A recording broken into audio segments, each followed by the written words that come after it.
ሰበር ከባድ የተባለው ውሳኔ በቲክቶከር መንሱር ላይ ዛሬ ፍርድ ቤትን ወስኗል።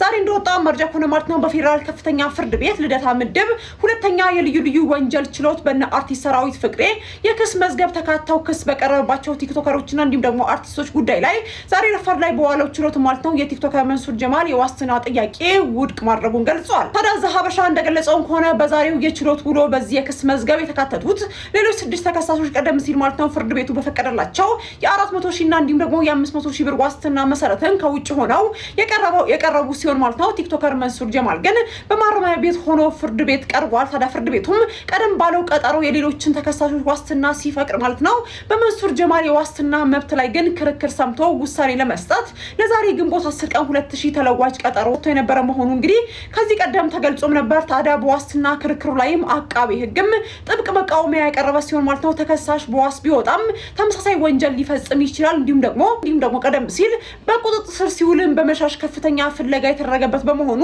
የዋስትና መብቱ ሊነፈግ ይገባል በማለትም እንግዲህ አሳስቦም ነበር። ታዲያ ችሎቱም የአቃቤ ሕግ መቃወሚያ እንዲሁም ደግሞ የተከሳሽ ጠበቆች ያቀረቡትን የጽሁፍ ምላሽ ከመረመረ በኋላ የአቃቤ ሕግን ስጋትና እንዲሁም ደግሞ መከራከሪያ ሐሳብ አባባለው ብሎ በመቀበል ማለት ነው የቲክቶከር መንሱር ጀማል የዋስትና ጥያቄ ውድቅም አድርገዋል። በመሆኑም ተከሳሽ ጉዳዩ በማረሚያ ቤት ሆኖም እንዲከታተል ትዕዛዝም ተላልፏል። አዳዲስ መረጃዎች ፎሎ ማድረጋችሁን አትርሱ። መልካም ምሽት።